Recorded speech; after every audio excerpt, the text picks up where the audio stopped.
ജനഗണമന എന്ന സിനിമയിൽ ചോദിക്കുന്നൊരു ചോദ്യമുണ്ട്. മാധ്യമം പറയുന്നതാണോ സത്യം?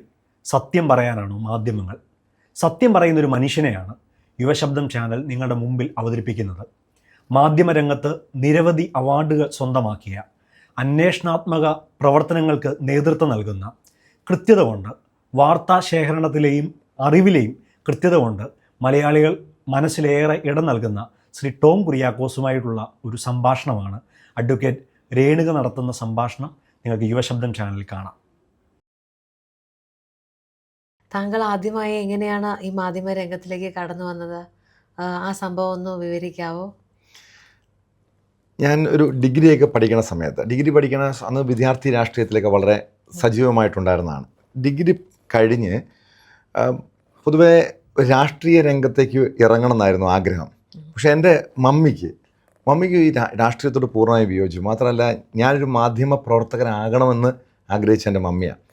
എനിക്ക് തോന്നുന്നു ഇതിനുവേണ്ടിയുള്ള ആപ്ലിക്കേഷൻ കൊടുക്കുന്നതും എന്നെ അതിലേക്ക് കൂടുതൽ തള്ളിവിടുന്നത്. കാരണം എൻ്റെ ഗ്രാൻഡ് ഫാദറിൻ്റെ ഒരു ചേട്ടനുണ്ട്, കസിനുണ്ട്, VM മരങ്ങോലി.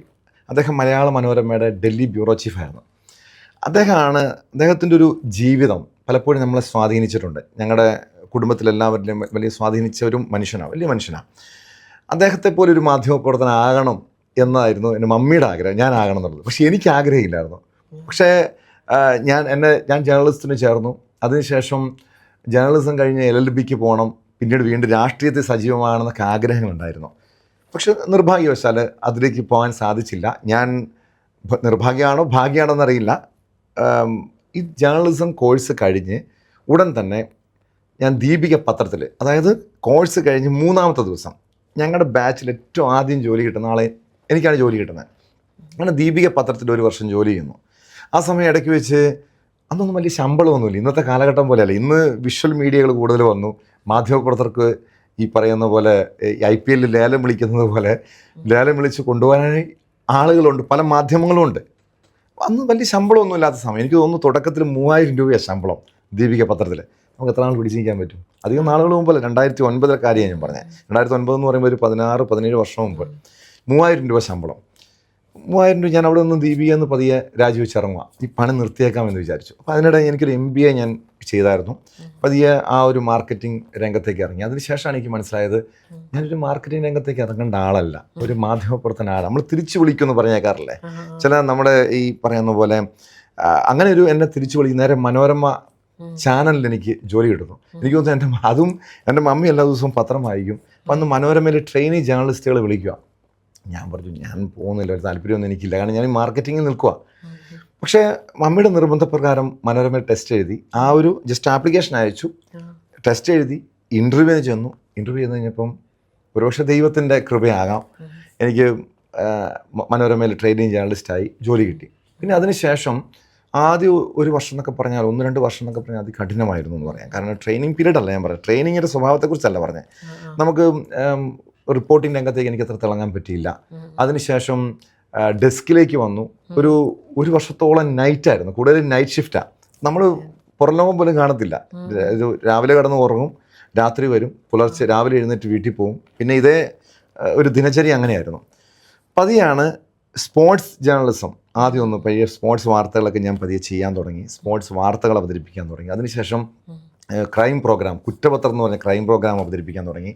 അപ്പോൾ ഞാൻ എൻ്റെ ഒരു ചെറിയ കാലഘട്ടത്തിൽ പ്രശ്നം ഉണ്ടായിരുന്നു, ഞാൻ പറയുന്നത് അത്ര തിരിയത്തില്ലായിരുന്നു.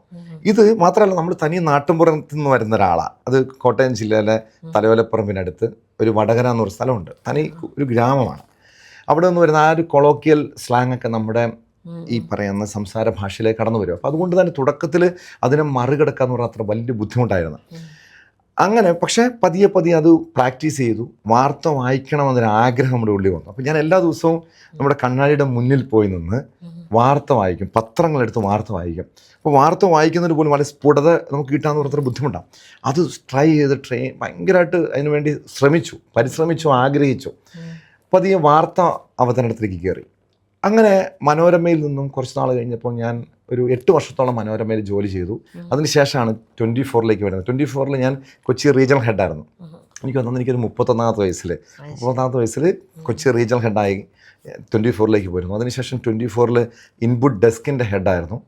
അതിനുശേഷമാണ് ന്യൂസ് 18-ലേക്ക് അസോസിയേറ്റ് എഡിറ്ററായി വരുന്നത്. ഇപ്പം ഞാൻ ഇവിടെ സീനിയർ അസോസിയേറ്റ് എഡിറ്ററാണ്, കൊച്ചി റീജിയണൽ ഹെഡാണ്. ഞാൻ വളരെ എനിക്ക് തോന്നുന്നു ആസ്വദിച്ച് ചെയ്യുന്ന ഒരു ജോലിയാണ്. മാത്രമല്ല എന്തുകൊണ്ട് പ്രത്യേകിച്ച് ഈ ക്രൈം ഇൻവെസ്റ്റിഗേഷൻ ഞാനത് നമ്മുടെ ഞങ്ങളുടെ ജേർണലിസ്റ്റ് സ്പെഷ്യലൈസ് ചെയ്യാന്ന് വെച്ചാൽ ബീറ്റുണ്ട്. അതിൽ ഞാൻ സ്പെഷ്യലൈസ് ചെയ്തത് ഇപ്പോൾ ക്രൈം ഇൻവെസ്റ്റിഗേഷനാണ്. അതിനു മുൻപ് നമ്മുടെ സഭാ വാർത്തകൾ ചെയ്യുമായിരുന്നു, പൊളിറ്റിക്സ്, അതോടൊപ്പം സ്പോർട്സ്, അങ്ങനെ പല മേഖലകളിലും കൈവച്ചിട്ടുണ്ടെങ്കിലും എനിക്ക് പിന്നീട് മനസ്സിലാക്കാൻ പറ്റി ഒരു കുറ്റാന്വേഷണ മാധ്യമപ്രവർത്തനം അതിൽ നിന്ന് വലിയ സാധ്യതയുണ്ട്. മാത്രമല്ല പലരും അതിലേക്ക് എത്തിപ്പെടാൻ ആ ഒരു കുറ്റാന്വേഷണ മാധ്യമപ്രവർത്തനം എന്ന് പറയുന്നത് അത്ര എളുപ്പമുള്ള കാര്യമല്ല. പല വെല്ലുവിളികളുണ്ട്, ഭീഷണികളുണ്ടാകാം. പക്ഷേ ഞാനൊരു 15 വർഷമായി ഇപ്പോൾ മനോരമയിൽ കുറ്റപത്രം 24-ലും ഞാൻ ഈ ക്രൈം പ്രോഗ്രാം അവതരിപ്പിച്ചുകൊണ്ടിരുന്നത്, ന്യൂസ് 18-ലും അതെ.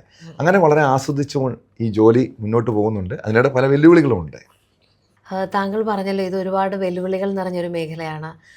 താങ്കളുടെ ജീവിതത്തിൽ ഇത്തരം എന്തെങ്കിലും അനുഭവങ്ങളോ വെല്ലുവിളികളോ നേരിട്ടിട്ടുണ്ടോ?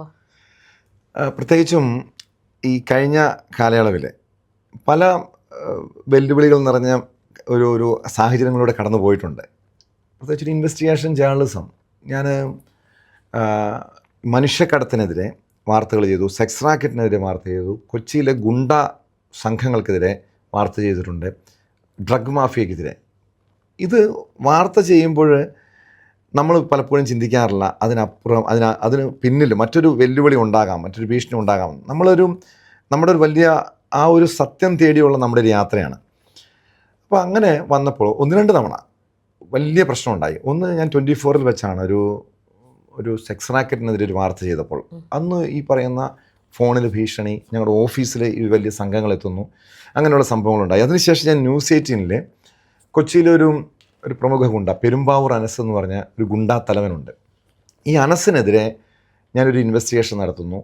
അനസിൻ്റെ വലിയൊരു മാഫിയെക്കുറിച്ച് വെച്ചാൽ അനസ് നിലവിൽ പിടികിട്ടാപ്പുള്ളിയാണ്, ക്രിമിനൽ കേസിലെ കൊലപാതക കേസിലെ പ്രതിയാണ്, ഇവിടുത്തെ വലിയൊരു റാക്കറ്റിനെ നിയന്ത്രിക്കുന്ന ആളാണ്. അനസ് വ്യാജ പാസ്പോർട്ട്, അങ്ങനെ പല രീതിയിലുള്ള ഇല്ലീഗൽ ആക്ടിവിറ്റീസും ഉണ്ട്. അനസിനെ കുറിച്ചുള്ളൊരു തുടർച്ചയായി പരമ്പര 6-7 ദിവസം നീണ്ടു നിൽക്കുന്ന പരമ്പരകളായിരുന്നു. ഈ വാർത്ത ചെയ്തു തൊട്ടു പിന്നാലെ എനിക്കാദ്യം ഇയാളുടെ ഫോൺ കോൾ വരിക, ഇയാളല്ല വിളിച്ച് ഇയാളുടെ അനുയായി ആകാം, ആ വാർത്ത നിങ്ങൾ നിർത്തണം, ഇനി പുള്ളിക്കെതിരെ വാർത്ത ചെയ്താൽ അതിൻ്റെ പ്രശ്നം, അതിൻ്റെ പ്രത്യാഘാതം അനുഭവിക്കേണ്ടി വരുമെന്ന് പറഞ്ഞു. അപ്പം ഞാൻ പറഞ്ഞൊരു കാര്യം ചെയ്യും, ഞാൻ ഇന്ന സ്ഥലത്തുണ്ട്, ഒരു വാട്സപ്പിലാണ് വിളിക്കണേ. അപ്പോൾ ആ വാട്സപ്പിൽ ഞാൻ എൻ്റെ ലൊക്കേഷൻ അയച്ചു കൊടുത്തു. ഒരു കാര്യം ചെയ്തൊക്കെ ഞാൻ ഇവിടെയുണ്ട്, നിങ്ങൾക്ക് സംസാരിക്കാനുണ്ടെങ്കിൽ നേരിട്ട് വന്നോളാൻ പറഞ്ഞു. അപ്പോൾ അവർക്ക് എന്ത് തോന്നി? എനിക്ക് പേടിയില്ലെന്ന് തോന്നിയില്ലേ? എനിക്ക് വ്യക്തിപരമായി പേടിയില്ല. ഞാൻ ഓർത്ത് അവർ പേടിച്ചു പോയി. പക്ഷേ ഒരു 2-3 ദിവസം കഴിഞ്ഞപ്പം എനിക്ക് എൻ്റെ വാട്സപ്പിലേക്ക് അതൊരു നെറ്റ് കോളിൽ നിന്നാണ് വന്നെ, നമുക്ക് മെസ്സേജ് വന്നെ. എൻ്റെ ഇൻ്റർനാഷണൽ കോള്, എൻ്റെ വീടിൻ്റെ ഫോട്ടോ എനിക്ക് അയച്ചു തരുവാണ്. ഞങ്ങൾ നിൻ്റെ വീടിൻ്റെ മുന്നിലുണ്ടെന്ന് പറഞ്ഞുള്ള ഒരു താക്കീത് നൽകിക്കൊണ്ട്. നമ്മുടെ വീട്ടിൽ കുട്ടികളുണ്ട്, 3 പിള്ളേരുണ്ട്, എനിക്ക് വൈഫ് അമ്മയൊക്കെ ഉണ്ട്. അപ്പം ആ സമയത്ത് നമ്മളൊന്ന് പേടിക്കും. പക്ഷേ ഞാൻ ആദ്യത്തെ ദിവസങ്ങളൊന്നും ഇത് ആരോടും പറഞ്ഞില്ല, വീട്ടിലും പറഞ്ഞില്ല, ഓഫീസിലും പറഞ്ഞു. ഓഫീസിൽ പറഞ്ഞാൽ സ്വാഭാവികമായിട്ട് വാർത്തയാക്കാൻ പറയും. വാർത്തയാക്കുമ്പോൾ അത് വീട്ടുകാരറിയും, വീട്ടിൽ പേടിയാവും. ഞാനതുകൊണ്ട് ഇത് പുറത്തെങ്ങും പറഞ്ഞില്ല. പക്ഷേ 2-3 ദിവസം ആയി കഴിഞ്ഞപ്പോൾ എനിക്കും ഒരു ഉള്ളിൽ ടെൻഷനായി. കാരണം എനിക്ക് ഓഫീസിൽ പോകണ്ടേ. പോലീസിനെ ഒന്നും ഇല്ല, ഞാൻ ആരും അറിയിച്ചില്ല. ഒരു 5 ദിവസത്തിന് ശേഷം എന്നെ ഓഫീസിൽ പറയുന്നത് ഇങ്ങനെ സംഭവം ഉണ്ടായിട്ടുണ്ടെങ്കിൽ ഉറപ്പായിട്ടും അത് നമുക്ക് വാർത്തയാക്കാമെന്നുള്ളത്, അപ്പുറം പരാതി കൊടുക്കണം. പക്ഷെ വാർത്തയാക്കി, പരാതി കൊടുത്തു, പോലീസിന് അന്വേഷണം വന്നു, പോലീസ് കേസെടുത്തു. എനിക്കിവിടെ ന്യൂസ് 18 എനിക്ക് കൃത്യം ഒരു വളരെ സുരക്ഷയൊക്കെ ഏർപ്പെടുത്തി. പക്ഷേ ഞാൻ പറഞ്ഞു, നമ്മൾ മനുഷ്യൻ്റെ ഒരു സംരക്ഷണത്തെക്കാളപ്പുറം ഞാൻ എപ്പോഴും ഞാൻ ഭയങ്കര ഒരു ദൈവവിശ്വാസിയാണ്. ദൈവത്തിൻ്റെ ഒരു കരുതലുണ്ടെങ്കിൽ നമ്മളെ ആർക്കും ഒന്നും ചെയ്യാൻ കഴിയില്ലെന്ന് വിശ്വസിക്കുന്ന ഒരാൾ. ആ ഒരു ബോധ്യത്തിൽ ഞാൻ മുന്നോട്ട് പോകണം, ഇപ്പോഴും പ്രവർത്തിച്ചുകൊണ്ടിരിക്കുന്നത്. അതിനുശേഷം ഭീഷണികളൊന്നും ഉണ്ടായിട്ടില്ല. പിന്നെ ഞാൻ കാര്യമായി ആ വാർത്തയിലിട്ട് കൈവച്ചില്ല. പേടി കാരണമല്ല, നമ്മൾ വ്യക്തിപരമായ പേടിയല്ല, നമ്മുടെ വീട്ടുകാർക്ക് ഒരു ബുദ്ധിമുട്ടുണ്ടാകരുത്, നമ്മൾ മൂലം നമ്മുടെ ചുറ്റുപാടുള്ളവർക്ക് ഒരു ബുദ്ധിമുട്ടുണ്ടാകരുത്. അതുകൊണ്ട് തന്നെ ഈ വെല്ലുവിളി ഉണ്ടാവും. പക്ഷേ ഞാൻ എപ്പോഴും വിശ്വസിക്കുന്ന കാര്യമുണ്ട്, ലോകത്ത് ഇപ്പം എന്നെ ഒരുത്തനെ വന്ന് തല്ലാൻ, ഒരു സുബോധത്തോടെ വന്ന് തല്ലാനുള്ള ധൈര്യം ആർക്കുമില്ല. ഒരു കള്ളു കുടിച്ചോ അല്ലെങ്കിൽ ലഹരിയിലോ വന്ന് തല്ലാൻ പറ്റും. ഞാൻ എപ്പോഴും ചിന്തിക്കുന്നൊരു കാര്യമുണ്ട്, ഞാൻ പല ക്രിമിനൽ സ്വഭാവമുള്ള ആളുകളുമായിട്ട് പരിചയപ്പെട്ടിട്ടുണ്ട്, അവരുമായിട്ട് സ്ഥിരം കോണ്ടാക്റ്റ് ഉണ്ട്. കാരണം ചില ക്രിമിനൽസ് ഗുണ്ടകൾ നമ്മുടെ ന്യൂസ് സോഴ്സാണ്. പോലീസുകാരുടെ സോഴ്സ് പോലെ ഗുണ്ടകൾ നമുക്ക് വാർത്താ വിവരം തരും. അതായത് അവരുടെ എതിർചേരിയിലുള്ള ആളുകളുടെ അവരെ കോണ്ടാക്ട് ചെയ്യോ? സ്ഥിരം കോണ്ടാക്റ്റ് ഉണ്ട്. സ്ഥിരം കോണ്ടാക്റ്റ് ഉള്ള ഗുണ്ടകളുണ്ട്. അവർ തന്നെ പല വാർത്തകൾ നമുക്ക് തരുന്നവരുണ്ട്. ഇടയ്ക്കിടയ്ക്ക് നമ്മളെ വിളിക്കും, ഇന്ന വാർത്തകൾ തരും. അങ്ങനെയുള്ള കോണ്ടാക്റ്റുകൾ തരുന്നവരുണ്ട്, നമുക്ക് വിവരങ്ങൾ തരുന്നവരുണ്ട്. അപ്പം ഞാനതിൽ നിന്ന് മനസ്സിലാക്കിയത് ഇവരൊന്നും അത്ര വലിയ ധൈര്യശാലികളല്ല. നമ്മൾ ലോകത്ത് ഏറ്റവും വലിയ ഭീകരനായിട്ടുള്ള, അല്ലെങ്കിൽ ഉസാമ ബിൻ ലാദനോ അങ്ങനെ ആര് വേണേലും, അല്ലെങ്കിൽ കൊടും ഭീകരരെ എടുത്ത് നോക്കിയോ, ഏത് തീവ്രവാദികൾ എടുത്ത് നോക്കിയോ, ഇവർക്ക് കയ്യിൽ ആയുധം ഇല്ലാതെ പുറത്തിറങ്ങാനുള്ള ധൈര്യമുണ്ടോ? ആർക്കെങ്കിലും ഉണ്ടോ? അപ്പം നമ്മൾ കണ്ടിട്ടുള്ള ഏത് കൊടും ഭീകരനെ എടുത്ത് നോക്കിയാലും അവർക്ക് ധൈര്യമില്ല. ആയുധം ഇല്ലാതെ തനിച്ചു പോകാൻ ധൈര്യമില്ല. സ്വാഭാവികമായിട്ടും ഈ ക്രിമിനൽസ് ഇവരുടെ എല്ലാം കയ്യിൽ ആയുധമുണ്ട്. ആയുധം ഇല്ലാതെ എനിക്കിറങ്ങാൻ ധൈര്യമുണ്ട്. കാരണം നിങ്ങൾക്ക് ധൈര്യമില്ലേ? നമുക്ക് ആരെയും പേടിക്കേണ്ട കാര്യമില്ല. പക്ഷെ ഇവർ പേടിച്ച ജീവിക്കണം. അപ്പോൾ അതുകൊണ്ട് ഞാൻ മനസ്സിലാക്കിയ കാര്യം, ഈ ധൈര്യശാലികൾ, ഈ പറയുന്ന ക്രിമിനൽസ് ആരും വലിയ ധൈര്യശാലികളോ വലിയ ഭീകരരോ അല്ല. ഇവർക്ക് നമ്മുടെ മുന്നിൽ തനിച്ച് വന്ന് നമ്മളെ സംസാരിക്കാനോ നമ്മളെ നേരിടാനുള്ള ധൈര്യം ഇല്ലെന്നാണ് എൻ്റെ ഒരു കാഴ്ചപ്പാട്. അതാണ് പൊതുവേ മാധ്യമപ്രവർത്തകർക്ക് കുടുംബത്തിന് വലിയ പ്രാധാന്യം കൊടുക്കാറില്ല. ബിക്കോസ് അവരെപ്പോഴും അവരുടെ കരിയറിന് വേണ്ടി ഓട്ടത്തിലായിരിക്കും.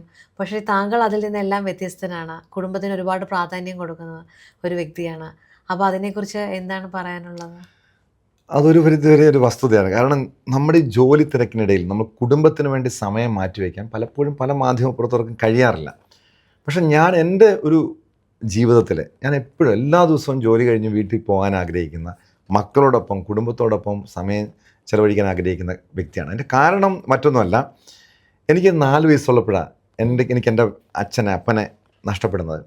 അതൊരു എൻ്റെ മനസ്സിൽ അത്രയധികം മുറിപ്പെടുത്തൊരു കാര്യമാണ്. ഒരു സൗദി വെച്ചൊരു ബോംബ് ബ്ലാസ്റ്റിലാണ് എൻ്റെ ഫാദർ മരിക്കണേ. എനിക്കന്ന് 4 വയസ്സാണ്, 1992. അപ്പം അന്ന് അദ്ദേഹത്തിൻ്റെ ഒരു മരണം എന്നെ, എൻ്റെ സഹോദരിയെ, എൻ്റെ അമ്മയെ, ഒരു കുടുംബത്തെ മുഴുവൻ തകർത്ത് കളഞ്ഞ. കാരണം 72 ദിവസം ശേഷം ബോഡി വരുമ്പോൾ ഡെഡ് ബോഡി കത്തിക്കരിഞ്ഞൊരു ഡെഡ് ബോഡിയായിരുന്നു. പിന്നെ പലപ്പോഴും അതിൻ്റേതായ ഒരു അരക്ഷിതാവസ്ഥ, ഒരു അച്ഛനില്ലാത്തതിൻ്റെ വിഷമം നമ്മൾ പലപ്പോഴും അനുഭവിച്ചിട്ടുണ്ട്. അതിൻ്റെ കാരണം എനിക്ക് തോന്നുന്നു, നമുക്ക് എൻ്റെ വീടിന് പുറത്ത് തന്നെ കളിക്കാൻ വിടത്തില്ല. വീടിന് പുറത്ത്, കാരണം അമ്മയ്ക്ക് പേടിയായിരുന്നു. പുറത്ത് പോയി കഴിഞ്ഞാൽ ആകെ ഒരു മകനുള്ള അവനെ പുറത്ത് വിടാൻ, എനിക്ക് തോന്നുന്നു 8ാം ക്ലാസ് വരെ എന്നെ വീട്ടിൽ പുറത്ത് വിട്ടിട്ടില്ല കളിക്കാൻ. എനിക്ക് മറ്റു കൂട്ടുകാരില്ലായിരുന്നു. എനിക്കെന്നെ ഈ പറയുന്ന ഒരു അപ്പൻ്റെ ഒരു കരുതലില്ലായിരുന്നു. അപ്പൻ്റെ ഒരു സ്നേഹം, ഒരു കരുതൽ, അത് നമുക്കൊരു കരുത്താണ് അല്ലേ, അപ്പനുണ്ടോ. അപ്പം ഞാനത് എൻ്റെ മക്കളുണ്ടായി കഴിഞ്ഞപ്പോൾ ഞാൻ ഏറ്റവും കൂടുതൽ ശ്രദ്ധിക്കുന്നത് അവരെ ഞാൻ ഭയങ്കരമായിട്ട് കൺസിഡർ ചെയ്യും. കാരണം വേറെ ഒന്നുമില്ല, എനിക്ക് എൻ്റെ ബാല്യകാലത്തുണ്ടായ ഒരു അരക്ഷിതാവസ്ഥ അവർക്കുണ്ടായത്. അവരൊരു കരുത്തനാക്കി തന്നെ വളർത്താൻ ഞാൻ ആഗ്രഹിക്കുന്നത്. അവരിപ്പോൾ ചെറിയ പ്രായത്തിൽ തന്നെ അവർ കരാട്ടയ്ക്ക് വിടുന്നുണ്ട്. ഞാൻ എപ്പോഴും പറയും, ബോൾഡായിട്ട് നിൽക്കണം. കാരണം എനിക്ക് നാളെ എന്ത് സംഭവിച്ചാലും മക്കൾ തളരരുത്. അതുകൊണ്ട് തന്നെ ഞാൻ ഈ ഫാമിലിക്ക് വലിയൊരു പ്രാധാന്യം കൊടുക്കുന്നത്. അവർക്കൊരിക്കൽ കൊണ്ടും ഞാൻ അവരുടെ കൂടെ ഈ അവധി ദിവസം, ഓഫ് എടുക്കുന്ന ദിവസങ്ങളിൽ സാധാരണ നമ്മൾ എന്ത് ചെയ്യും, ഒരു ട്രിപ്പ് പോവോ അല്ലെങ്കിൽ ഫ്രണ്ട്സിനോട് പോവുകയും ചെയ്യും. ഞാൻ അവധി എടുക്കുന്ന ദിവസങ്ങൾ എൻ്റെ മക്കളുടെ കൂടെ ആയിരിക്കുമല്ലോ.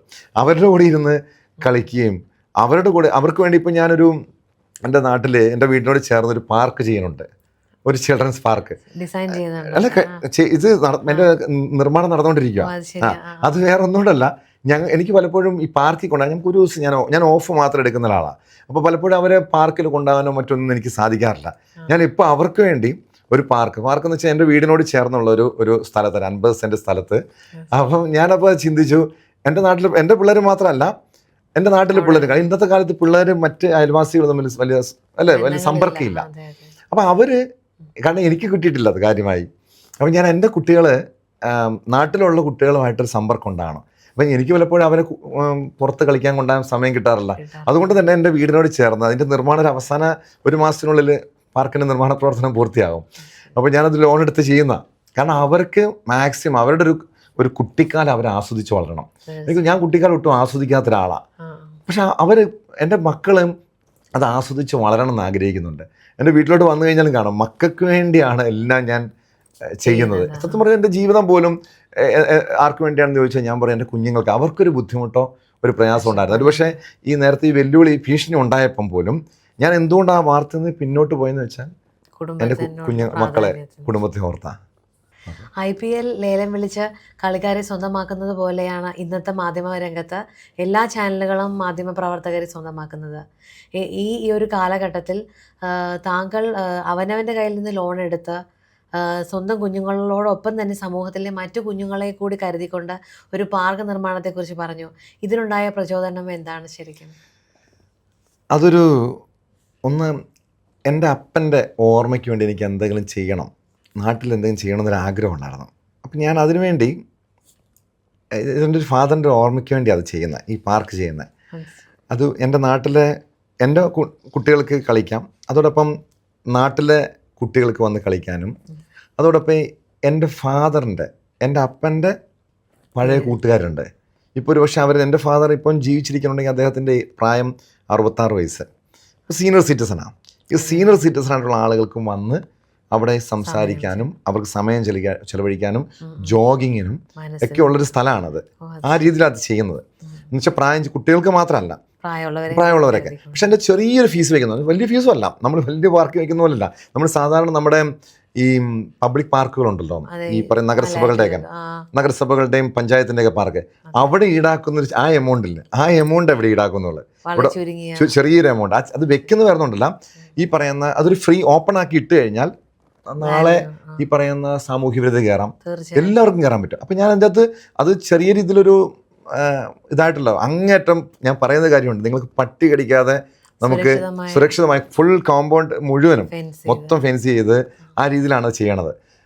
അവിടെ കയറി കഴിഞ്ഞാൽ ഏറ്റവും സുരക്ഷിതമായിരിക്കും. നിങ്ങൾക്ക് നടക്കാം, നടപ്പാതകളുണ്ട്, കുട്ടികൾ കളിക്കാനുള്ള റൈഡുണ്ട്, പ്രായം ചെന്നവർക്ക് ജിമ്മ്, ഓപ്പൺ ജിമ്മ്, അതുപോലെ ചെറിയ ഒരു ഓഡിറ്റോറിയം ആളുകൾക്ക് സ്പെൻഡ് ചെയ്യാനുള്ള അവരുടെ ചെറിയ ഫങ്ഷൻസ്. എന്ന് വെച്ചാൽ ഇപ്പം വലിയ കല്യാണം നടത്താനായിട്ട് ഇപ്പോൾ ആളുകൾക്ക് എന്ത് ചെയ്യണം, ഞങ്ങൾ അവിടെ പള്ളികൾക്കും ക്ഷേത്രങ്ങൾക്കൊക്കെ ഓഡിറ്റോറിയം ഉണ്ട്, വലിയ എമൗണ്ട് കൊടുക്കണം. ഇത് വേണ്ട, ഞാൻ അവിടെ ചെറിയൊരു എമൗണ്ട് ഇത് ചെയ്യുന്നു, അതിനും ഈടാക്കുന്നുള്ളു. കാരണം അത് എന്തുകൊണ്ടാണെന്ന് വെച്ചാൽ എൻ്റെ ഒരു അപ്പൻ്റെ ഓർമ്മ നാളുകൾ നിലനിൽക്കണം. പിന്നെ എൻ്റെ കുട്ടികൾക്ക് ഈ പറഞ്ഞ പോലെ ഒരു സാമൂഹ്യ ബോധം ഉണ്ടാകണം. അവർക്ക് ഇപ്പോഴും ഞാൻ എപ്പോഴും വീട്ടിൽ ഒരു ഭിക്ഷാടനത്തിന് ആരെങ്കിലും വന്നാൽ, ഭിക്ഷാടനമല്ല, എൻ്റെ വീട്ടിൽ ഒരു രോഗം അവസ്ഥയുമായി ചികിത്സാ സഹായവുമായി ബന്ധപ്പെട്ട് ആരും വന്നല്ല, ഞാൻ എൻ്റെ വീട്ടിൽ പറയുന്ന കാര്യം, ഒരാളെയും വെറും കൈയോടെ വിടരുത്. അവർക്ക് എൻ്റെ മക്കളെ കൊണ്ടാണ് ഞാൻ കൊടുപ്പിക്കുകയുള്ളൂ ആ പണം. ഞങ്ങളൊരു പള്ളിയിൽ പോവുകയാണെങ്കിൽ അവിടെ ഭിക്ഷാടന നടത്തുന്നവരുണ്ടെങ്കിൽ ഈ ആളുകൾക്ക് കുഞ്ഞുങ്ങളെ, എൻ്റെ മക്കളെ കൊണ്ട് അവർക്ക് കൊടുപ്പിക്കും. അവർക്ക് എനിക്ക് തോന്നുന്നു ഈ വർഷം എൻ്റെ മോളാണ് അവരുടെ ക്ലാസ്സിൽ ഏറ്റവും ബെസ്റ്റ് ഈ പറയുന്ന ബിഹേവിയർ എന്നുള്ള അവാർഡ് കിട്ടിയത്. കഴിഞ്ഞ വർഷം എൻ്റെ മോനായിരുന്നു. അതിൻ്റെ കാര്യം എന്ന് വെച്ച് കഴിഞ്ഞാൽ അവരുടെ ക്ലാസ്സിലുള്ള കുട്ടികളെ അവരൊക്കെ ഈ കെയറിങ് ആൻഡ് ഷെയറിങ്, അത് ഈ ഭവൻ സ്കൂളിൽ അങ്ങനത്തെ ഒരു അവാർഡുണ്ട്. അത് അവർക്ക് അങ്ങനെ കെയർ ചെയ്ത എൻ്റെ മക്കളെ ഞാൻ അങ്ങനെ പഠിപ്പിക്കുന്നുണ്ട്. കാരണം ഞാൻ പറഞ്ഞു കൊടുത്തിട്ട് കാര്യമില്ല, ഞാൻ കാണിച്ചു കൊടുക്കുമ്പോഴാണ് അതിന് വളരെ സ്വാധീനിക്കുന്നത്. ഇന്ന് പല വീടുകളുടെയും മുന്നിൽ നമുക്കൊരു ബോർഡ് കാണാം, പട്ടിയുണ്ട് സൂക്ഷിക്കുക.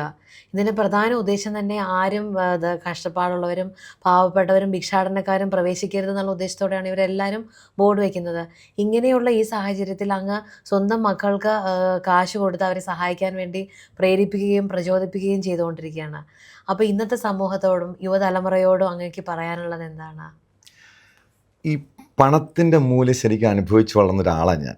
അതിൻ്റെ ബുദ്ധിമുട്ടുകൾ, കാരണം ഞങ്ങൾക്ക് വീട്ടിൽ സ്വത്തുണ്ടായിരുന്നു, ഈ ഭൂമിയുണ്ട്. പക്ഷേ ഞാൻ പറഞ്ഞില്ലേ, എൻ്റെ ഫാദർ മരിക്കുന്ന സമയം അമ്മയ്ക്ക് ജോലിയില്ല, അപ്പൻ്റെ സഹോദരങ്ങളെല്ലാവരും വിദേശത്താണ്, എല്ലാവരും കാനഡയിൽ അന്നത്തെ കാലഘട്ടത്തിൽ. അപ്പം അങ്ങനെ ഒരു കുടുംബത്തിൽ ആരെങ്കിലും സഹായിക്കാൻ തോന്നുന്നു പുറത്തുനിന്ന്? ഇല്ല. എല്ലാവരുടെയും വിചാരം എന്നാ, ഇവർ സാമ്പത്തികമുണ്ട്. ഞങ്ങൾ പക്ഷേ ഒരാളുടെ മുന്നിലും എൻ്റെ മമ്മി കൈ നീട്ടത്തില്ല, ഞങ്ങളെയും കൈ നീട്ടാൻ പഠിപ്പിച്ചിട്ടില്ല. അത് നമ്മളങ്ങനെ ആരെയും, അതൊരു ഒരുതരം നമ്മുടെ അഭിമാനത്തിൻ്റെ പ്രശ്നമായിരിക്കാം. പക്ഷേ അത് പലപ്പോഴും ഈ പണം അല്ലെങ്കിൽ ഇതിൻ്റെതായ ബുദ്ധിമുട്ടുകൾ പലപ്പോഴും വിദ്യാഭ്യാസത്തിനും മറ്റു പല കാര്യങ്ങൾക്കും ഞങ്ങൾ നേരിട്ടിട്ടുണ്ട്. അങ്ങനെ ഇരിക്കുന്ന സമയത്താണ് ഞാൻ ജോലി കിട്ടിക്കഴിഞ്ഞപ്പോൾ ഞങ്ങളൊരു ഈ ക്രിസ്തീയ വിശ്വാസപ്രകാരം ദശാംശം എന്ന് പറയുന്നുണ്ട്. ദശാംശം നമ്മുടെ വരുമാനത്തിൻ്റെ 10% നമ്മൾ ദൈവത്തിനെ മാറ്റിവെക്കണം എന്നാണ്. അത് മലാക്കി പ്രവാചകൻ്റെ പുസ്തകത്തിൽ 3-ാം അധ്യായം 10-ാം വാക്യത്തിൽ ഒരു കാര്യം പറയുന്നുണ്ട്. ബൈബിളിലൊരു പഴയ നിയമത്തിലെ പുസ്തകം. ദശാംശം മുഴുവൻ എൻ്റെ കലവറയിലേക്ക് വരട്ടെ, നിനക്ക് എത്ര അധികമായി ഞാൻ അനുഗ്രഹം ചെയ്യുകയില്ല എന്ന് നീ അനുഭവിച്ചറിയാൻ. എന്ന് വെച്ചാൽ ദൈവത്തിന് നമ്മൾ എത്ര കൊടുക്കുമോ അതിൻ്റെ ഇരട്ടിയായി ദൈവം നമുക്ക് തരുമെന്നുള്ളതാണ് ആ ഒരു തിരുവചനത്തിൻ്റെ ഒരു സാരാംശം. അതാണ് ഇത് ഞാൻ പറഞ്ഞില്ലേ, എനിക്ക് ദീപിക പത്രത്തിൽ ആദ്യം ജോലി ഉണ്ടായിരുന്ന സമയത്ത് എൻ്റെ 3000 രൂപയായിരുന്നു ശമ്പളം. അന്ന് 300 രൂപ ഞാൻ ഇതിനുവേണ്ടി മാറ്റി വയ്ക്കും, ചാരിറ്റിക്ക്. അത് പള്ളിക്ക് വേണ്ടി മാത്രമാണ്. പള്ളി ദൈവം പറയുന്നുണ്ട്, ഞാൻ നിൻ്റെ മുന്നിലേക്ക് ഒരു ഭിക്ഷയാചിക്കുന്നവനായി വരാം, അല്ലേ, ഞാനൊരു തടവുകാരനായി വരാം, പല രീതിയിൽ വരാം. ഒരുപക്ഷെ നമ്മുടെ മുന്നിലേക്ക് വരും ദൈവം. നമ്മൾ പള്ളിയിൽ കൊണ്ട് നേർച്ചയിടുന്നത് മാത്രമല്ല ദൈവത്തിന് കൊടുക്കുന്നത്, നമ്മുടെ കൺമുന്നിൽ കാണുന്ന പാവപ്പെട്ട ആളുകളെ സഹായിക്കുന്നത്. ഇത് എൻ്റെ ജീവിതത്തിൽ ഇതിന് ശേഷം എൻ്റെ ശമ്പളത്തിൽ ഓരോ ഗ്രോത്ത് ഉണ്ടാകുമ്പോൾ കൃത്യം 10%, അതിനുവേണ്ടി ഒരു ബാങ്ക് അക്കൗണ്ട് തന്നെയുണ്ട് എനിക്ക്, ഈ പാവപ്പെട്ട സഹായിക്കാനുള്ള എല്ലാം. അത് മാത്രമല്ല, ഇതെനിക്ക് ഉണ്ടായ അനുഗ്രഹം എന്ന് വെച്ച് കഴിഞ്ഞാൽ, നമ്മുടെ വീട്ടിൽ സാധാരണ നിങ്ങൾ വാഹനം ഇടിക്കില്ല, വണ്ടി ഇടിക്കും, അല്ലെങ്കിൽ നമ്മുടെ ഇടിവെട്ടി ഫാൻ കേടാവും, മറ്റേ TV കേടാവും, നമുക്ക് എപ്പോഴും അസുഖങ്ങൾ വരും. ആശുപത്രിയിൽ ഏറ്റവും കൂടുതൽ മനുഷ്യന് ഏറ്റവും കൂടുതൽ പണം ചിലവാകുന്ന എവിടെയാണ്? ഹോസ്പിറ്റലിലാണ്. ഞങ്ങൾക്ക് അങ്ങനെ ഹോസ്പിറ്റലിൽ ചിലവാകത്തില്ല. വീട്ടിലൊരു ഇടിവെട്ടി ഒരു സാധനം കേടാകത്തില്ല. നമുക്ക് വാഹനങ്ങൾ വണ്ടി തട്ടത്തില്ല. അത് ഞാൻ പറയാൻ വിശ്വസിക്കുന്നത്, അത് ഞാൻ ഈ ദൈവത്തിന് കൊടുക്കുന്നുണ്ട്. ദൈവം അപ്പം എന്നെ കരുതിയേ പറ്റുള്ളൂ, ദൈവത്തിന് കരുതിയേ പറ്റുള്ളത്. ഈ ഒരു കാര്യം എന്ന് വെച്ച് കഴിഞ്ഞാൽ, ഞാൻ അതിനുശേഷം ഈ കോവിഡ് സമയത്ത് വല്ലാത്തൊരു പ്രതിസന്ധി നമ്മുടെ നാട്ടിൽ വന്നു. നമ്മളോട് അന്ന് ഞാൻ പറഞ്ഞു, തനി ഗ്രാമമാണ്, ആളുകൾക്ക് ഭക്ഷണം പോലും ഇല്ലാത്തൊരവസ്ഥ വന്നു. കാരണം ഞങ്ങളിപ്പോൾ ഒരു ഭക്ഷ്യ കിറ്റ്, എനിക്ക് തോന്നുന്നു ആ സമയത്ത് കോവിഡ് സമയത്ത് ഒരു 3000 കുടുംബങ്ങൾക്കെങ്കിലും കിറ്റ് കൊടുത്തു. ആ സമയത്ത് ഞാൻ തുടങ്ങിയ എൻ്റെ നാട്ടിലൊരു ചാരിറ്റി കൂട്ടായ്മയുണ്ട്, ചെയിൻ ഫോർ ചാരിറ്റി എന്ന് പറഞ്ഞാൽ. ഞാൻ നാട്ടിലുള്ള വേറെ പുറത്തുള്ളവർക്കൊന്നും അല്ല, എൻ്റെ നാട്ടിൽ ഞങ്ങളുടെ പഞ്ചായത്തിലെ 7 വാർഡിലുള്ള പാവങ്ങൾക്ക് അതിൽ തുടങ്ങിയതാണ്. അതിപ്പം ഇപ്പോഴുണ്ട്. ഇപ്പോൾ ഒരു 40-ലധികം രോഗികൾക്ക്, അത് ക്യാൻസർ രോഗികൾ, കിഡ്നി രോഗികളും, ഇവർക്ക് ചികിത്സാ സഹായം. എന്നെ പെട്ടെന്ന് ഇത് ഫണ്ടൊന്നുമില്ല, ഒരു ട്രസ്റ്റും ഇല്ല, ഇതിന് ട്രസ്റ്റ് ഒന്നുമല്ല. ഈ ഒരു ആവശ്യം എൻ്റെ അടുത്ത് വരുവാണെന്ന് വെച്ചോ, അല്ലെങ്കിൽ ഗ്രൂപ്പിലുള്ള ഈ വാട്സപ്പ് കൂട്ടായ്മയാണിത്, ഈ ഗ്രൂപ്പിലേക്ക് ഞങ്ങളിടും. ഇന്നൊരാൾക്ക് ഞാൻ ആ പേര് പോലും, രോഗിയുടെ പേര് പോലും പറയാറില്ല, ഈ ഗ്രൂപ്പിലേക്ക് ഇടും. നമുക്ക് ഇന്നയാളെ സഹായിക്കണം, നമുക്ക് അവരുടെ ശസ്ത്രക്രിയ അടുത്ത ദിവസമാണ്, അവർക്ക് ചികിത്സിക്കാൻ ബുദ്ധിമുട്ടാണ്. അവർ ഒറ്റ ദിവസം കൊണ്ട് ഞങ്ങളൊരു 50,000 രൂപ 70,000 രൂപയൊക്കെ കളക്ട് ചെയ്തിട്ടുണ്ട്. ഈ ഗ്രൂപ്പിലുള്ള നമ്മുടെ നാട്ടിലുള്ള സാമ്പത്തികം ഇല്ലാത്തവർ പോലും ഇതിനുവേണ്ടി തരുന്നവരുണ്ട്. അത് 100 രൂപ 500 രൂപ ആയിക്കോട്ടെ, അത് ആ ഒരു ദിവസം ഞങ്ങൾ കളക്ട് ചെയ്തിട്ടുണ്ട്. ഇത് ഉണ്ടാക്കിയൊരു സന്ദേശമുണ്ട്. എനിക്ക് തോന്നുന്നു നമ്മുടെ ഈ ഒരു കൂട്ടായ്മയെക്കുറിച്ച് അറിഞ്ഞ് ഞങ്ങളുടെ നാട്ടിൽ തന്നെ ഇപ്പോൾ ചില സമുദായങ്ങൾ, ഓരോ ഗ്രാമങ്ങൾ, ഓരോ പോക്കറ്റുകളിൽ ഇപ്പോൾ ഇതുപോലെ കൂട്ടായ്മ തുടങ്ങി. ഇതൊരു ഒരു മാതൃകയായിരുന്നു. എനിക്ക് തോന്നുന്നു ഇതുപോലത്തെ ഒരു സംഭവത്തെക്കുറിച്ച് പറഞ്ഞപ്പോൾ നമ്മുടെ ഈ DYFI അവരുടെ ആക്രി ചലഞ്ച് ഓർക്കുന്നുണ്ടാവും. നമ്മുടെ ഈ പ്രളയ സമയത്ത് ഈ ആക്രി ചലഞ്ചിൻ്റെ ഉത്ഭവം എവിടുന്നാണെന്നറിയോ? ആ ഒരു മെസ്സേജ് ഞാൻ എൻ്റെ പള്ളിയിൽ, അന്ന് ഞങ്ങളുടെ യുവജന സംഘടനയുടെ പ്രസിഡൻ്റായിരുന്ന സമയത്ത്, അന്ന് ഞങ്ങളൊരു ഇതുപോലെ ആക്രികൾ വീടുകളിൽ നിന്ന് ശേഖരിച്ച് ഞങ്ങൾ ഈ ചാരിറ്റി പ്രവർത്തനം നടത്തുമായിരുന്നു. ഇത് വിറ്റിട്ട് അതിൻ്റെ കാര്യം എന്ന് വെച്ചാൽ, പല വീടുകളിൽ പോയി ഞങ്ങൾക്ക് ഇന്നയാളെ സഹായിക്കാനെന്ന് ഒരു കാശ് ചോദിക്കുമ്പോഴും ആളുകൾക്ക് ബുദ്ധിമുട്ടായിരുന്നു. അങ്ങനെ ഇതൊരു ഞാനത് ഭയങ്കരമായിട്ട് എന്നെ ഇൻഫ്ലുവൻസ് ചെയ്ത സംഭവം. ഞാൻ അതിനുശേഷം എൻ്റെ നാട്ടിലുള്ള എൻ്റെ ഒരു സുഹൃത്തുണ്ട്, അത് DYFIയുടെ നേതാവാണ്, സന്ദീപ്. അപ്പോൾ സുഹൃത്ത് പുള്ളി, അവർ DYFIക്കാർ, അവിടുത്തെ CPM DYFIയും കൂടെ അവിടുത്തെ ഒരു പാവപ്പെട്ട ആൾക്ക് ഒരു വീട് വെച്ച് കൊടുക്കുക. ഈ വീട് വെച്ച് കൊടുക്കുന്ന സമയത്ത് എൻ്റെ വീട്ടിലെ സംഭാവന ചോദിക്കാൻ വേണ്ടി വന്നു. അപ്പോൾ ഞാൻ അവർക്കൊരു ഫണ്ട് കൊടുത്തു. ഞാൻ ചോദിച്ചു, നിങ്ങൾ എത്ര രൂപ വേണം? 4-5 ലക്ഷം രൂപയെങ്കിലും ചിലവാകും. ഞാൻ പറഞ്ഞു, നിങ്ങൾ ഈ സമയത്ത്, അതെനിക്ക് കോവിഡിന് ശേഷമാണെന്ന്, ആ സമയം അല്ല, പ്രളയത്തിന് മുമ്പാണ്. പക്ഷേ നമുക്ക് ഞാൻ പറഞ്ഞു, നമ്മുടെ നാട്ടിൽ ചെന്ന് നിങ്ങൾ ആളുകളുടെ അടുത്ത് ചെന്ന് ചോദിച്ചു കഴിഞ്ഞാൽ എങ്ങനെ ആളുകൾ വലിയ ഫണ്ട് നിങ്ങൾക്ക് എത്ര വീട് കയറേണ്ടി വരും? ഞാൻ ഒരു ആശയം പറയട്ടെ എന്ന് ചോദിച്ചു. അപ്പോൾ ഒന്ന് പറയാൻ പറഞ്ഞു. ഞാൻ പറഞ്ഞു, നിങ്ങൾ ഓരോ വീട്ടിൽ ചെല്ലുമ്പം നിങ്ങൾ കാശ് ചോദിക്കരുത്, നിങ്ങൾ പത്രവും ആക്രി സാധനങ്ങളും, ഒരു വീട്ടിൽ 10 കിലോ പത്രമുണ്ട്, 10 കിലോ പത്രമെങ്കിലും കുറഞ്ഞത് കാണും. അപ്പം ഈ ഒരു വീട്ടുകാരൻ എത്ര 10 രൂപ തരുവുള്ളൂ അവൻ സംഭാവനയാണെങ്കിൽ. നിങ്ങൾ ആ 10 കിലോ പത്രം, 1 കിലോ പത്രത്തിന് അന്ന് 12 രൂപയും കണ്ടുവാ. 10 കിലോ പത്രം കിട്ടിയാൽ 120 രൂപ ആയില്ലേന്ന് ചോദിച്ചു. പിന്നെ അവിടെ ഈ പറയുന്ന കമ്പിയും മറ്റു പ്ലാസ്റ്റിക് സാധനങ്ങളും നിങ്ങൾ കുപ്പിയെല്ലാം എടുക്കുക. എങ്ങനെ വന്നാലും ഒരു വീട്ടിൽ നിന്ന് ഒരു 200-നും 500-നും ഇടയ്ക്കുള്ള സാധനങ്ങളും ഒരു വീട്ടിൽ നിന്ന് തന്നെ കിട്ടും. ഞാൻ ഒരു കാര്യം ചെയ്യാം, ഇവിടെ എൻ്റെ വീട്ടിൽ നിന്ന് തുടങ്ങാമെന്ന് പറഞ്ഞു. നിങ്ങൾ ഒരു ഓട്ടോറിക്ഷ വിളിച്ചുകൊണ്ട് വരാൻ പറഞ്ഞു. ഒരു പെട്ടി ഓട്ടോറിക്ഷ വിളിച്ചുകൊണ്ട് വന്നു. ഞാൻ എൻ്റെ വീട്ടിലുള്ള പത്രങ്ങളും കുറച്ച് ആക്രി സാധനങ്ങളും ഞാൻ ഒരു ക്യാഷ് കൂടാതെ ഇവർക്ക് കൊടുത്തു. ഞാൻ പറഞ്ഞു, ഞാൻ 2-3 വീടുകളിലൊന്നും ചെല്ലേ. ഇവരടുത്ത വീടുകളിൽ ചെന്നു. എല്ലാവർക്കും ആർക്കും കൊടുക്കാൻ ഒരു മടിയില്ലായിരുന്നു. ഇവരെനിക്ക് തോന്നുന്നു ആ വീട് പണി പൂർത്തീകരിച്ചു. അന്ന് ആ വീട് പണി പൂർത്തീകരിച്ച് അന്ന് CPM DYFIയും അന്ന് നിർമ്മിച്ച് നൽകിയ വീടിൻ്റെ താക്കോൽ ദാനം അന്ന് DYFIയുടെ നേതാവായിരുന്നു, സംസ്ഥാന സെക്രട്ടറി, സംസ്ഥാന പ്രസിഡൻ്റായിരുന്ന A റഹീം, ഇപ്പോൾ DYFIയുടെ ദേശീയ പ്രസിഡന്റ് A റഹീമാണ് അന്ന് ആ വീടിൻ്റെ താക്കോൽദാനത്തിന് വന്നത്. അപ്പോൾ അവർ ചോദിച്ചു, നിങ്ങൾ എങ്ങനെ ഇത്ര ഫണ്ട് കളക്ട് ചെയ്തെന്ന് റഹീമി നാട്ടിലുള്ള DYFIക്കാരോട് ചോദിച്ചു. അപ്പോൾ പറഞ്ഞു, ഞങ്ങളുടെ ഒരു സുഹൃത്ത് തന്നൊരു ആശയമാണ്, ഇങ്ങനത്തെ ഒരു ആക്രി ചലഞ്ചിനെ കുറിച്ച്. ഇന്ന് എല്ലായിടത്തും ഉണ്ട്. ഇന്ന് അതിനുശേഷം റഹീമി അടുത്തിടെ പറഞ്ഞു, തലയോലപ്പറമ്പിൽ ഞാനൊരു വീടിൻ്റെ ഇതെങ്ങനെയാണ് ഈ ആക്രി ചലഞ്ചിൻ്റെ ആശയം എവിടെ നിന്ന് ചോദിച്ചപ്പോൾ പറഞ്ഞു, ഞാൻ തലയോലപ്പറമ്പിൽ ഒരു വീട്ടിൻ്റെ താക്കോൽ ദാനത്തിന് ചെന്നപ്പം അവിടുന്ന് കിട്ടുന്ന ആശയമാണ് സംസ്ഥാന വ്യാപകമായി ആക്രി ചലഞ്ച് ഞങ്ങൾ നടപ്പാക്കാൻ പ്രേരിപ്പിച്ചതെന്ന് പറഞ്ഞു. അതിവിടുന്ന് തുടങ്ങിയത്. ഇന്നത്തെ മാധ്യമങ്ങൾക്ക് എല്ലാം തന്നെ ഒരു അജണ്ടയുണ്ട്, ഒരു ബിസിനസ് അജണ്ടയാണ് എല്ലാവർക്കും. പക്ഷെ അങ്ങയുടെ അജണ്ട മനുഷ്യരിലേക്കാണ്. എന്താണ് ഇന്നത്തെ യുവതലമുറയ്ക്കും ഇന്ന് മാറി വരുന്ന സമൂഹത്തിനും അങ്ങേക്ക് കൊടുക്കാനുള്ള സന്ദേശം? ഞാൻ ഒരൊറ്റ സന്ദേശം മാത്രമേ എനിക്ക് പറയാനുള്ളത്. മനുഷ്യരെ സ്നേഹിക്കുക, പരസ്പരം സ്നേഹിക്കുക എന്നുള്ളത്. എനിക്ക് തോന്നുന്നു ഇന്ന് ഞാൻ ഈ ക്രൈം വാർത്തകളാണ് ചെയ്യുന്നത്. നിങ്ങൾ ശ്രദ്ധിച്ചിട്ടുണ്ടോയെന്ന് അറിയില്ല, ഏറ്റവും കൂടുതലും കേരളത്തിൽ ക്രൈം നടക്കുന്ന എവിടെയാണെന്നറിയോ? നമ്മുടെ കുടുംബങ്ങളിൽ, വീടുകളിൽ അല്ലേ? അല്ലെങ്കിൽ അച്ഛനെ മകൻ കൊലപ്പെടുത്തുന്ന, അമ്മയെ കൊലപ്പെടുത്തുന്ന, അല്ലെങ്കിൽ അച്ഛൻ കുഞ്ഞു മക്കളെ കൊലപ്പെടുത്തുന്ന, പിന്നെ ഈ പറയുന്ന മറ്റു പല റിലേഷൻഷിപ്പുകൾ, ഇതൊക്കെ പല പ്രശ്നങ്ങളിലൂടെ നമ്മുടെ കുടുംബ ബന്ധങ്ങൾ അങ്ങ് ശിഥിലമായി. ഇത് എവിടെ ബാധിച്ചെന്ന് പറഞ്ഞാൽ, ഞാൻ എപ്പോഴും പല വാർത്തകൾ ചെയ്യുമ്പോഴും എൻ്റെ വാർത്തകൾ, ഞാൻ നേരത്തെ വാർത്ത അവതരിപ്പിച്ചുകൊണ്ടിരുന്ന രീതിയും ഇപ്പോഴത്തെ രീതിയും, അല്ലെങ്കിൽ നിങ്ങൾ ഏത് ചാനലിലെ ക്രൈം ന്യൂസുകളും ഞാൻ അവതരിപ്പിക്കുന്ന വാർത്ത നമ്മൾ നോക്കിയാൽ മതി. ഒരാളെ വെട്ടിക്കൊന്നു അല്ലെങ്കിൽ ഒരാളെ ആത്മഹത്യ ചെയ്തു എന്നതല്ല ഞാൻ വാർത്ത പറയുന്നത്. ഈ ഒരു അച്ഛൻ അമ്മയെ വെട്ടിക്കൊന്നപ്പം അവിടെ അനാഥരായ 2 കുഞ്ഞുങ്ങളെക്കുറിച്ചായിരിക്കും ഞാൻ വാർത്ത പറയുന്നത്. നിങ്ങൾ ശ്രദ്ധിച്ചിട്ടുണ്ടോ? കാരണം ഇപ്പം അച്ഛനും അമ്മയും പോയി ആത്മഹത്യ ചെയ്യും. ഞാൻ പറഞ്ഞ അച്ഛനില്ലാത്തതിൻ്റെ വിഷമം അറിഞ്ഞ ആളാണ് ഞാൻ.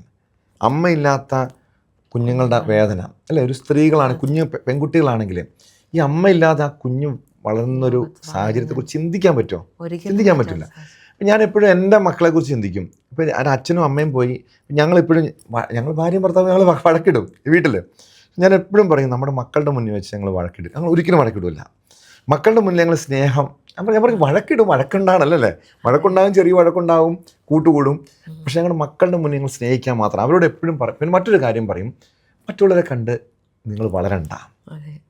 ഞാൻ എപ്പോഴും എൻ്റെ റോൾ മോഡൽ ആരാണെന്ന് ചോദിച്ചാൽ ഞാൻ പറയാം, ഒരു റോൾ മോഡലല്ല, ഞാനൊരു മോഡലാകാൻ ആഗ്രഹിക്കുന്ന ഒരാളാണ്. മറ്റുള്ളവർക്ക് ഞാനൊരു മോഡൽ, എൻ്റെ മക്കളോടും പറയും നിങ്ങളൊരു മോഡലായി നിൽക്കണം.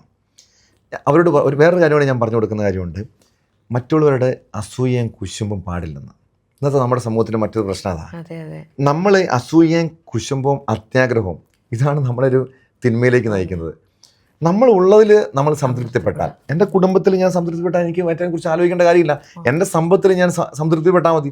എനിക്ക് ഈ ശമ്പളം കിട്ടും, എനിക്ക് മറ്റുള്ളവർക്ക് കൂടുതൽ ശമ്പളം ഉണ്ടല്ലോ എന്ന് ചിന്തിക്കുമ്പോഴാണ് എനിക്ക് ഓരോന്നും. പക്ഷേ എന്ന് പറഞ്ഞാൽ ശമ്പളം വേണം, നമുക്ക് ജീവിക്കണം. അല്ലേ? ഇല്ലെങ്കിൽ എന്നാ പറ്റും? നമ്മൾ മനുഷ്യർ വല്ല കൊള്ളും കൊലയൊക്കെ ആയിട്ട് കൊള്ളയും നടത്തേണ്ടി വരും. ഇതങ്ങനെയല്ല, നമുക്ക് ജീവിക്കാൻ പണം വേണം, പക്ഷെ ജീവിക്കാൻ മതി. അല്ല, ആർഭാടത്തിനായിട്ട് നമ്മൾ പോകാതിരുന്നാൽ മതി. അപ്പം എൻ്റെ കുഞ്ഞു മക്കളോട് ഞാൻ എപ്പോഴും പറഞ്ഞു കൊടുക്കും, അതുപോലെ മറ്റുള്ളവരെ അപ്രീഷിയേറ്റ് ചെയ്യാൻ. ഇന്ന് മനുഷ്യർക്ക് അല്ലേ, എല്ലാവർക്കും ഇടുങ്ങിയ ചിന്താഗതിയാണ്. ഞാനെങ്ങാനും എൻ്റെ ഓഫീസിലുള്ളവരോട് ചോദിച്ചാൽ മതി, ഒരു ചെറിയൊരു വാർത്ത നല്ലത് ചെയ്തു കഴിഞ്ഞാൽ അവരെ ഞാൻ അഭിനന്ദിക്കും. ഇത് ഞങ്ങളൊക്കെ നേരിട്ടുള്ള പ്രശ്നം അറിയോ? നമുക്ക് അഭിനന്ദിക്കാൻ മടിയാണ്, ആരുമില്ലായിരുന്നു. നമ്മളെ കുറ്റപ്പെടുത്താൻ, വിമർശിക്കാനാണ്. അത് ബൈബിളിൽ വളരെ വ്യക്തമായി പ്രഭാഷകന്റെ പുസ്തകത്തിൽ പറയുന്നുണ്ട്. നീ മറ്റുള്ളവരെ വിമർശിക്കുമ്പം എങ്ങനെയായിരിക്കണം? രഹസ്യമായിട്ടും, പ്രശംസിക്കുമ്പം പരസ്യമായിട്ടും വേണം. പക്ഷെ നമ്മളെ തിരിച്ചാ, നമ്മൾ വിമർശിക്കുമ്പോൾ എങ്ങനെയാ? പരസ്യമായിട്ട് വിമർശിക്കുമ്പോൾ. പക്ഷെ നമ്മൾ പ്രശംസിക്കുമ്പോഴോ രഹസ്യമായിട്ട് ഒറ്റയ്ക്ക് എന്നിട്ട് പറയാം കൊള്ളാരെന്ന് പറയും. പക്ഷെ നമ്മളെ തിരിച്ചൊന്ന് ചിന്തിച്ചു നോക്കി, ഇത് നമ്മുടെ ജീവിതത്തിൽ നമുക്കൊരു പോസിറ്റീവ് തിങ്കിങ് അത്. ഇതാണ് ഞാൻ പുതിയ തലമുറയോട് ഞാൻ പറയുന്ന കാര്യം. നിങ്ങൾ ഇങ്ങനെ ഒന്ന് ചിന്തിച്ച് നോക്കാം. നന്മ, മറ്റുള്ളവരെ സ്നേഹിക്കുവാണെങ്കിൽ, ഇപ്പം ഞാൻ പറയും സ്നേഹം എന്ന് പറയുമ്പം ഒരൊറ്റ കാര്യമുള്ളൂ. നമുക്കൊരാളെ ഇന്നത്തെ കാലത്ത് പല പ്രശ്നങ്ങളും നമുക്ക് അവസാനിപ്പിക്കാൻ കഴിയും അല്ലേ? പല ക്രൈമും നമുക്ക് ഒഴിവാക്കാൻ കഴിയും. ഇന്നത്തെ കാലത്ത് റോഡിൽ ഇറങ്ങി ചെന്ന് കഴിഞ്ഞാൽ ശ്രദ്ധിച്ച് നോക്കിയാൽ മതി, 2 വണ്ടി ഓവർടേക്ക് ചെയ്തതിൻ്റെ പേരിൽ, ഹോൺ കൂടുതൽ അടിച്ചതിൻ്റെ പേരിൽ ചുമ്മാ ഇറങ്ങിയിട്ട് പ്രശ്നം ഉണ്ടാക്കുന്നവരാണ്. ആത്യന്തികമായ ഒറ്റ കാര്യമുള്ളൂ, ഇത് ഒരു അച്ഛനും അമ്മയും, അച്ഛൻ വണ്ടിയിൽ നിന്ന് ഓണടിക്കുക, അസഹിഷ്ണുത കാണിക്കുക, ഇതാരെ കണ്ടു? മക്കള് കാണുക. ഇവനും ഈ രീതിയിലാണ് വളർന്നു വരണേ. അപ്പം നമ്മളൊരു മറ്റുള്ളവർക്കൊരു മാതൃകയായി ജീവിക്കണം എന്നാണ് എനിക്ക് പുതിയ തലമുറയോട് നൽകാനുള്ള സന്ദേശം. മാത്രമല്ല, ഇന്ന് ഡ്രഗ് മാഫിയ, ഡ്രഗ് വല്ലാതെ പുതിയ തലമുറയെ അങ്ങ് പിടിമുറുക്കിയിട്ടുണ്ട്. എന്ന് പറഞ്ഞാൽ ഇപ്പം മദ്യപാനം ഇതൊക്കെ ഉണ്ട്. പക്ഷെ നമ്മൾ മദ്യപാനത്തെക്കാൾ അപ്പുറം, അമിതമായ മദ്യപാനം ഒരു മനുഷ്യനെ നശിപ്പിക്കും. ലഹരി പക്ഷെ ഒരാളെ അല്ല തകർക്കണേ, ഒരു കുടുംബത്തെ, ഒരു സമൂഹത്തെ ഒക്കെ തകർത്തുകൊണ്ടിരിക്കുക. അപ്പം അതുകൊണ്ട് എന്തുകൊണ്ടാണ് ഈ മക്കൾ ലഹരിയിലേക്ക് പോയെന്ന് ചിന്തിച്ചിട്ടുണ്ടോ? ഒറ്റ കാര്യമുള്ളൂ, സ്നേഹം നിഷേധിക്കപ്പെട്ടതാ. എവിടെ? കുടുംബത്തിൽ. കുടുംബത്തിൽ അവനെ സ്നേഹിക്കാൻ അവന് അച്ഛനും അമ്മയും ഉണ്ടെങ്കിലല്ലേ അവന് ഡ്രഗിൻ്റെ പുറകെ പോവോ? അവൻ്റെ ലഹരി എവിടെയായിരിക്കും? അവൻ്റെ, ഞാൻ പറഞ്ഞു എൻ്റെ ലഹരി എന്ന് ചോദിച്ചു കഴിഞ്ഞാൽ എൻ്റെ ഫാമിലിയാണ്. അപ്പോൾ എനിക്ക് ഡ്രഗിൻ്റെ പുറകെ പോകേണ്ട കാര്യമില്ല. അപ്പോൾ ആത്യന്തികമായിട്ട് നമുക്ക് സ്നേഹിക്കാൻ ഒരു മനുഷ്യന് കഴിയുമെങ്കിൽ, നമ്മുടെ മക്കളെ സ്നേഹിക്കുമെങ്കിൽ നമ്മൾ വേറെ ഒന്നും വേണ്ടെന്ന് അവർ ഉപദേശിക്കൊന്നും വേണ്ട, നീ ലഹരി ഉപയോഗിക്കേണ്ടെന്ന് പറയണ്ട, അവൻ ലഹരിയിലേക്ക് പോവില്ല. തീർച്ചയായിട്ടും. അങ്ങയുടെ വിലപ്പെട്ട സമയം ഞങ്ങളുടെ യൂട്യൂബ് ചാനലിന് അനുവദിച്ചു തന്നതിനും ശരിക്കും അങ്ങയോടുള്ള സംസാരത്തിൽ നിന്ന് മനസ്സിലാക്കിയത് വളരെ നല്ലൊരു റോൾ മോഡൽ, നല്ലൊരു മനുഷ്യസ്നേഹിയും ദൈവത്തിലുള്ള വിശ്വാസവും ഒരുപാട് നല്ല മെസ്സേജാണ് സമൂഹത്തിനും ഇന്നത്തെ യുവതലമുറയ്ക്കും ജീവിച്ച് കാണിച്ചു കൊടുക്കുന്ന ഒരുപാട് സന്തോഷവും അങ്ങയിൽ നിന്ന് ഒരുപാട് കാര്യങ്ങൾ ഈ ചുരുങ്ങിയ സമയം കൊണ്ട് ഞാൻ സ്വാധീനിക്കപ്പെട്ടു. ഒരുപാട് സന്തോഷവും ഉണ്ട് അങ്ങയോട് സംസാരിക്കാൻ അനുവദിച്ചതിൽ. Thank you so much.